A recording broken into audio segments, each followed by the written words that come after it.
I will get off soon. Could you please help me get my suitcase from the top shelf? The brown one over there? A nice elderly lady asked Liam, pointing to the luggage shelf with her finger. Hearing an elderly lady address him, Liam involuntarily smiled. Sure, always glad to help. He put the envelope with the letter on the table, vigorously rose to his feet, and took the suitcase from the top shelf. After handing the suitcase to the owner and hearing the words of gratitude from this lady, the boy returned to his place by the window. Sitting down so that more light fell on the envelope in his hands, he pulled out a long letter. Several sheets were written in the large handwriting of his father, Benjamin, and this was the fourth or maybe even fifth time Liam had read the lines. The boy was not sentimental by nature. He had been brought up a real man, capable of surviving in the woods if he had to. However, while serving in the army so far away from home, everything was perceived more emotionally. The separation from his dearest and closest person, his father, seemed very painful to the soldier. Father and son had always been very close. Liam's mother died in childbirth, leaving the infant in her husband's arms. Benjamin, who lost his beloved wife and found his heir on the same day, had a difficult time. At first, Liam's grandmother, Benjamin's mother, helped with the child, but soon she gave up her soul to God as well. So, when Liam was almost 3, Benjamin was raising his son alone, doing everything possible for his well-being.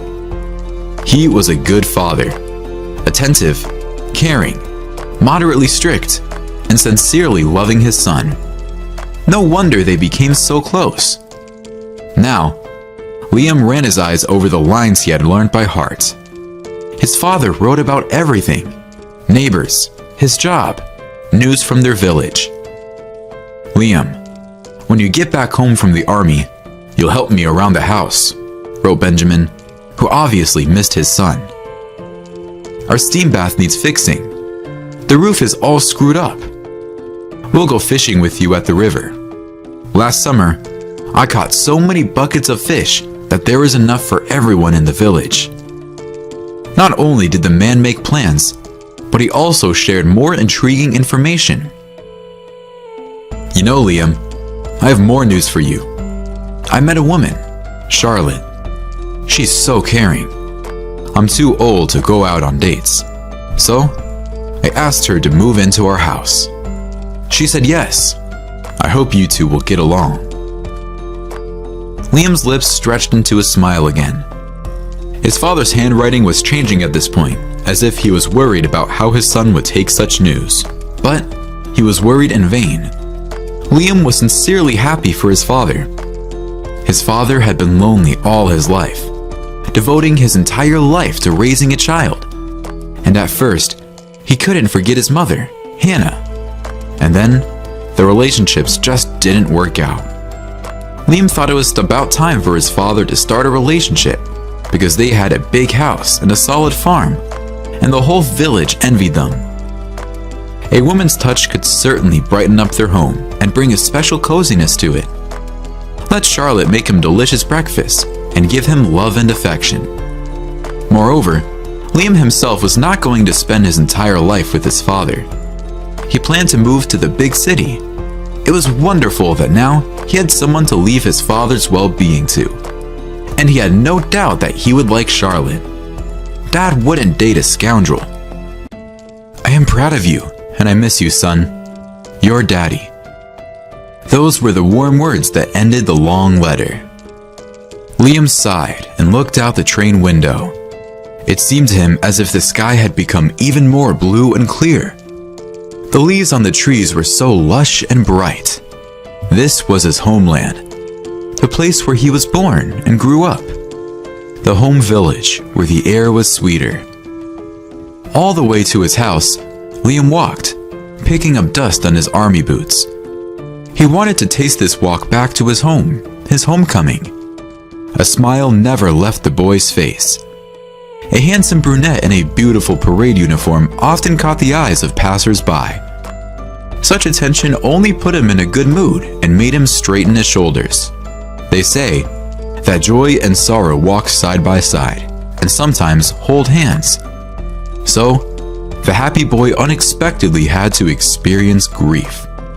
So much that Liam almost suffocated in his own despair. "Liam, is that you?" A neighbor greeted the boy. "So you're back, soldier." "Yes, I'm back. Glad to see you." Liam smiled broadly. The man rushed toward him with a big hug. He had always been close to their family. Liam had grown up before his eyes. After hugging the young soldier, the neighbor suddenly became despondent. He looked at Liam's house, which Liam was impatient to get into, and then sighed heavily. "Hey, Liam." The man grimaced, looking at the boy with some pain in his eyes. "How could that happen?" Liam frowned, not understanding the strange change of mood of the perpetually cheerful man. "What happened?" worried Liam. "Did something happen to you? Is everything all right with your family?" "You don't know yet, do you?" The neighbor looked at the boy dumbfoundedly and averted his look. "Oh." The man hesitantly scratched at the week old stubble on his face. He opened his mouth to reply, but then the door to the Blackwoods house swung open. Liam was all straightened up, expecting to meet his father. But there was a woman's figure in the doorway, dressed in all black. Looking at the stranger, Liam realized that she must be Charlotte. She was strangely dressed, the way we only dress for funerals. "Are you Liam?" The woman approached the boy first. "I'm Charlotte. Your father must have told you about me. We got married not long ago."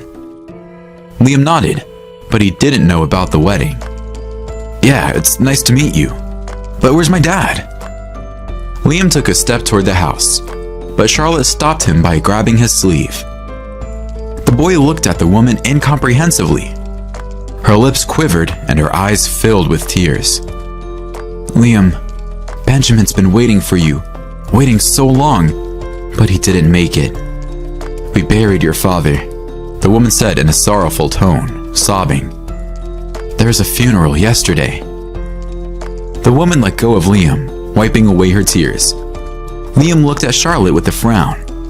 He could hear every word, but he refused to believe it. His father couldn't be dead. It was nonsense. "What? Buried?" He questioned muffledly, feeling the ground slipping from under his feet. "His heart failed," Charlotte explained, sniffing a reddened nose. "The doctors tried to save Benjamin, but they couldn't. Life decided so." Uncle Jack, an unwilling witness to the scene, coughed, tapped the dazed Liam on the shoulder, and said softly, "Liam, you know, if you need anything, my doors are always open to you. Be strong, boy. I'm sorry."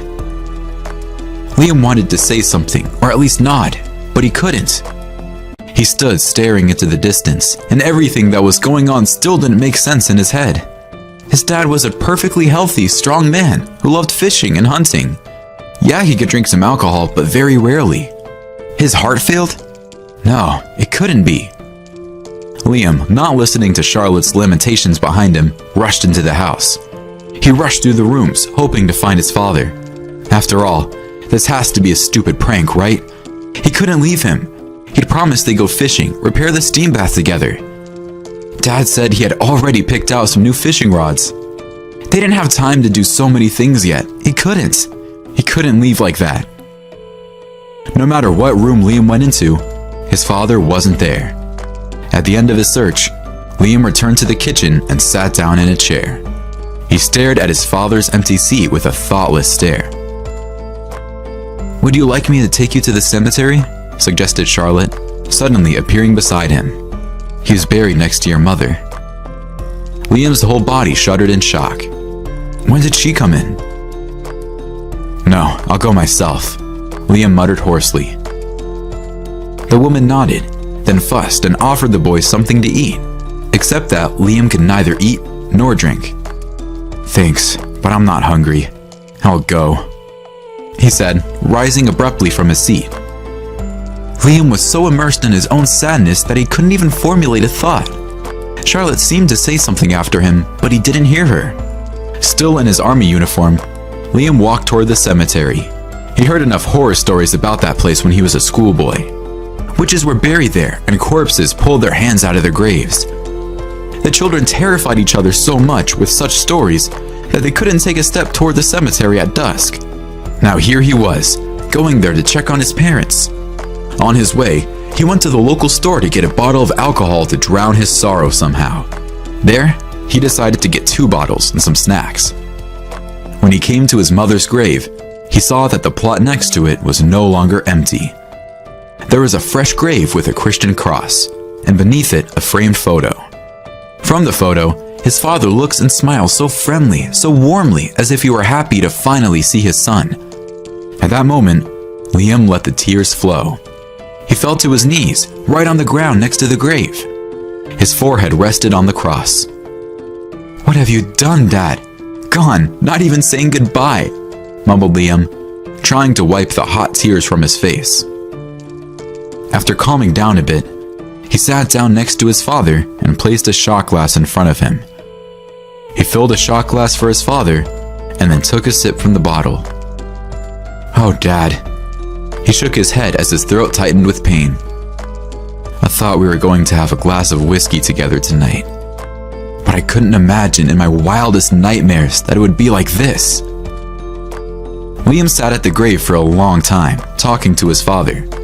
He would either rebuke his father for not having waited or apologize for his sins. The lower the sun went down, the less whiskey remained in the bottle, and the less coherent his speeches were. This was the condition in which Liam was found by the local tramps. It was already dusk, it was hard to see anything, and it took them a while to spot Liam sitting by the grave. "Oh, look who's there by the grave!" one of the tramps exclaimed when he saw someone moving near a fresh grave. The other jumped up, crossing himself. "Who's there?" he shouted, but his voice wavered. "Well, it's me," muttered Liam, looking at the uninvited guest. "What are you doing here? Robbing graves?" The tramps looked at each other, but they didn't deny it. They really hoped to get something here. Why not? The dead don't care anymore. "Why are you sitting here all alone like a ghost? Why are you scaring people?" One of the tramps tried to change the subject. "I'm not alone. I'm here drinking with my dad for the last time." Liam nodded at the picture of his dad. "I see. Well, condolences." The tramps nodded understandingly. Alcohol loosened the guy's tongue, and he decided that pouring out his soul to the 2 tramps would be a great idea. So, he invited both men to drink his second bottle with him. The strange company got to talking. Liam told them how he returned from the army, shocked by the terrible news about his father. "He was the only person I had left in the world," he complained, trying to cope with a slurred tongue. "And I didn't even see him before he died, you know. I couldn't even say goodbye to him. They buried him yesterday. I just came back today." Liam sighed heavily and took a sip of whiskey to get through the tears. The company was already quite drunk when one of the tramps suggested, "Okay, let's say goodbye. We'll help you." "What do you mean? How?" Liam focused his blurry gaze on his companion. "We'll dig the grave, lift the lid off the coffin. If he was buried yesterday, the body hasn't even begun to decompose. We'll help you, and you give us some money." The man exclaimed. "What are you talking about?" exclaimed Liam, frightened.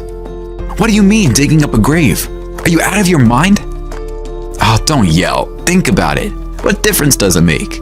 There's no security. There's no one around. We'll dig it up quickly, say goodbye, and bury it back. That's all.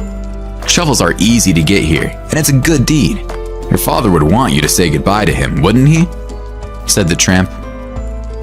Either the grief was so heavy, or the alcohol had given the desperate lad courage. But after about 10 minutes, the tramps persuaded him to do the most crazy deed in his life. The work began quickly. The tramps got 3 shovels, and everyone dashingly worked with them. "That's it, there's a coffin lid.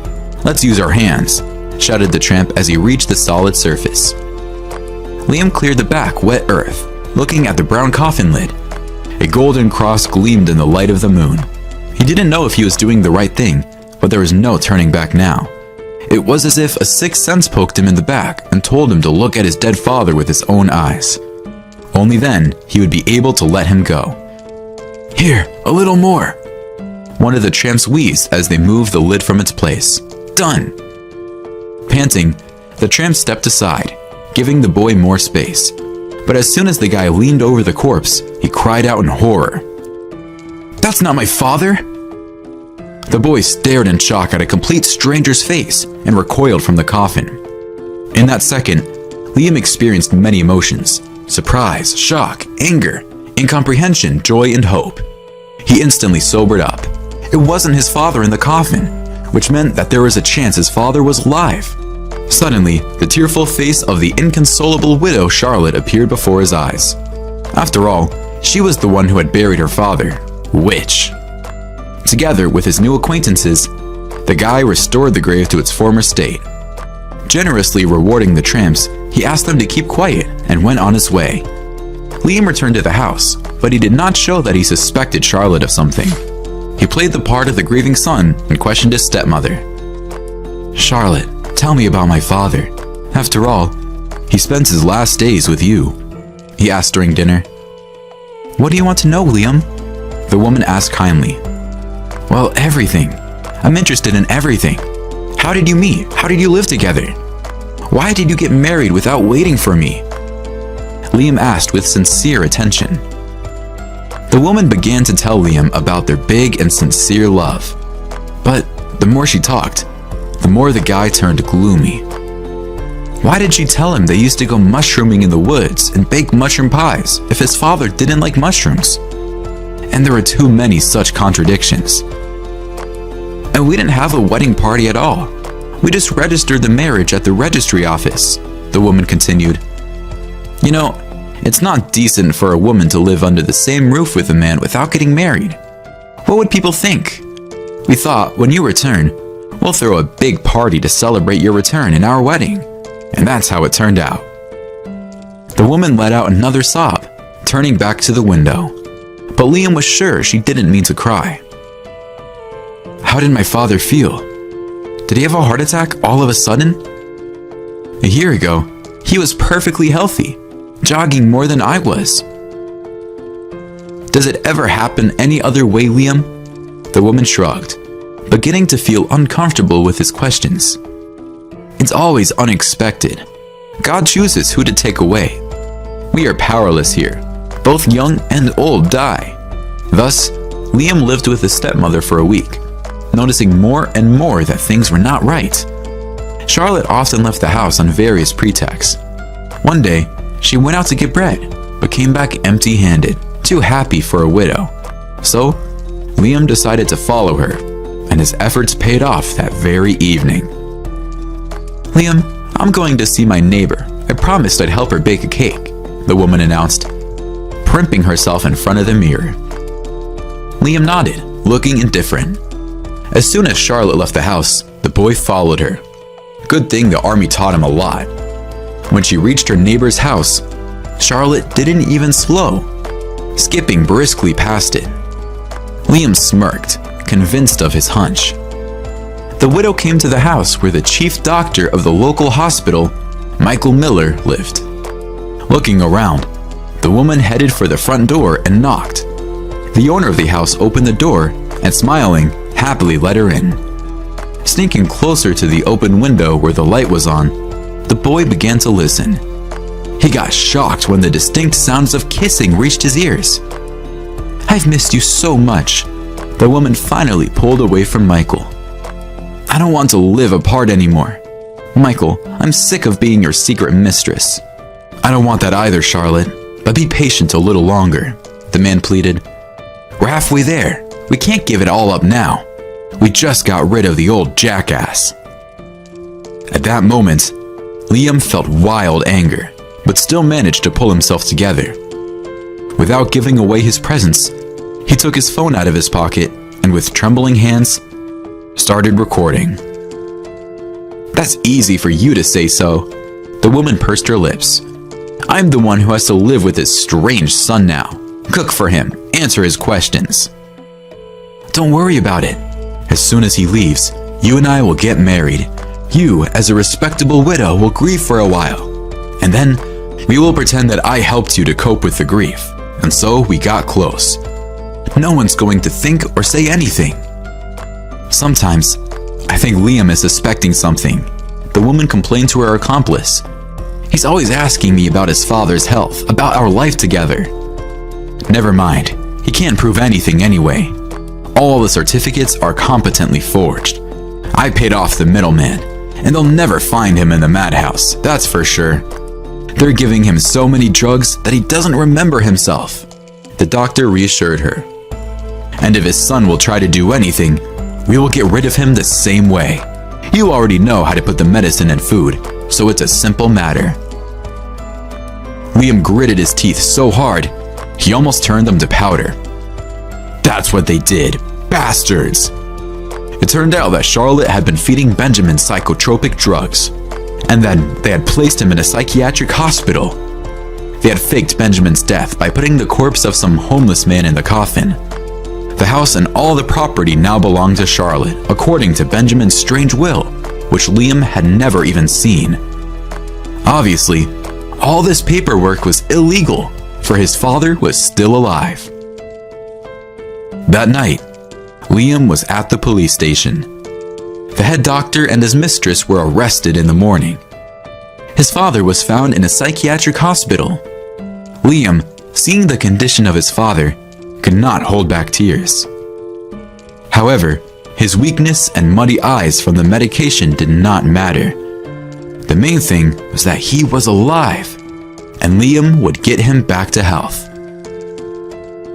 "Hi, Dad," the son said in a shaky voice, but still with a sincere smile, he hugged his father. "I missed you so much." Thanks for watching this video. If you liked it, please make sure to leave a like, drop a comment, and please subscribe to our channel.